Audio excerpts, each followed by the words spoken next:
All right, today's problem we're going to be going over remove duplicates from a sorted array. It's an easy problem. It's an array problem.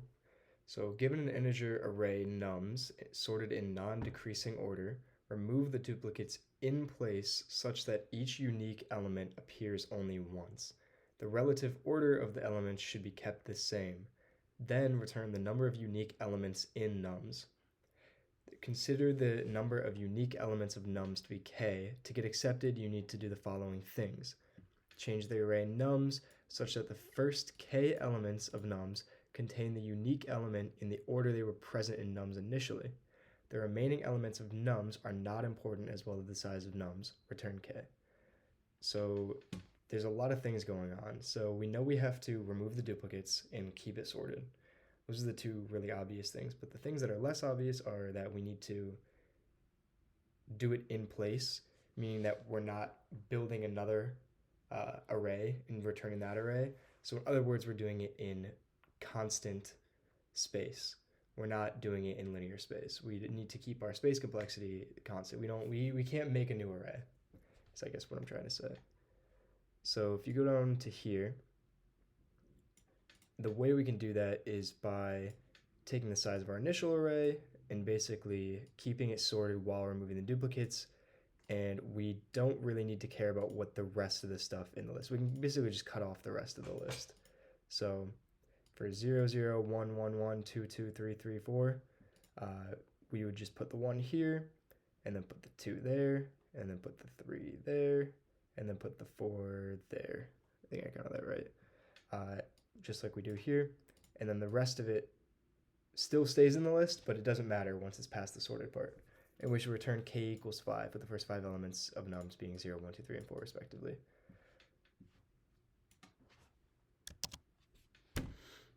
All right, so we have our array, right? So we have, this is the one from the example, right? So we know that our final array is going to be 1, 2, 3, 4, sorry, 1, 2, 3, 4, 0, 1, 2, 3, 4. And then everything after can just be whatever, right? So it'll be all the leftover numbers. So in no particular order, it's going to be 0, 1, 1, 2, 3, and that's the end. Because these are all the leftover numbers, right? So we have our 0 here. Whoops. We have our 0 here. So then this leftover 0 means nothing, so we would add it here. We have our 1 here, so these leftover ones just get appended to the end here. There should be a comma in between that, but it doesn't matter. And then our 2 is here, leftover 2 goes here, you understand. 3, 3. So how do we go about something like this? We could do it in brute force time, right? So, or brute force, what would the brute force solution be, right? We can check for every value. We can say like, so for this first value, we check to see if there are any repeats, and then we add them to the end, and then we shift the whole list over, right? So we go 0, 1, 1, 1, 2, 2, 3, 3, 4, 0. And then we go to the next value, check if there are any ones, add them to the end, shift it over again, do it again for every single value. But that means we're checking the entire list for each of the values, which means for n, we're checking n times, which is n squared. That's bad. That's a quadratic time complexity and not what we're looking for. So how would we go about something this, right? So think of it just in like a really simple way, right? So we know that we have to start here, right? We start from the beginning, and then we check. We say, okay, this next value, can I do anything with it yet? No, like if I swap these values, then nothing is going to happen, right? But so what should I do? I should go to this next value, this 1, and if 1 is different than this value, I should swap them. So this will make a little more sense in a second here. So if 1 is different, then I would swap them.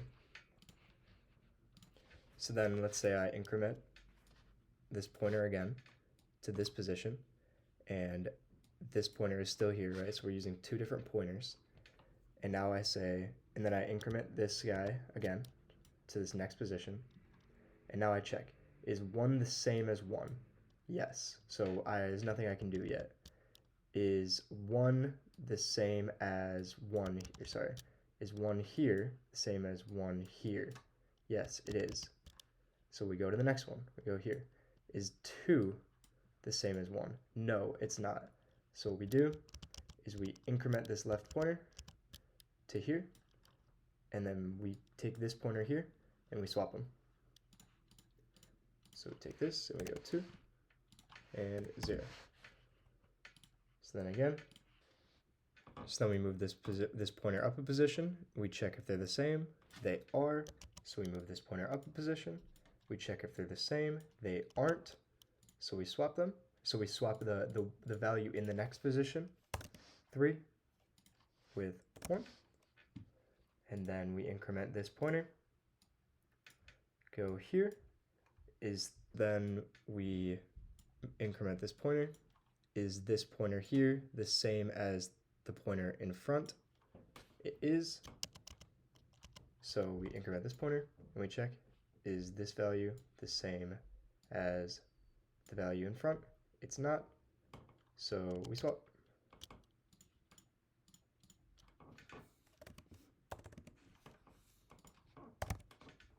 So what does this look like in practice, right? How do we program this?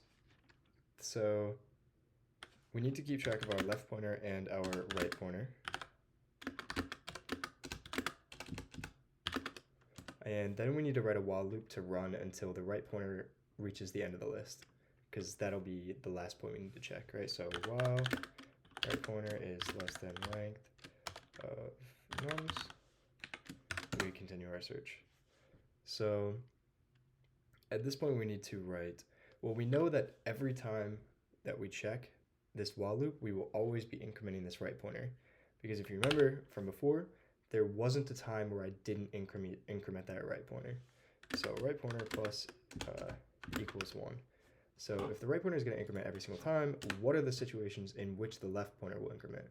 The left pointer only increments if we find a value that doesn't match the value that we're looking at, right? So if nums right pointer does not equal nums left pointer, then we're going to increment our left pointer by 1, and then we are going to change the left pointer position to equal the right pointer position, or the right pointer value. And then we know at this point, our left pointer will only have incremented the amount of times that we found different values, because that's what we're checking. We're checking to find values that are different than the value that we're currently looking at, which is equivalent to saying that we've found k amount of values that are different from each other. So return k. But the one thing is that we started with left pointer at 0, so we need to add 1 to it. So let's submit it. I'm stupid. It's we didn't call it k, we called it left pointer. So let's submit it now.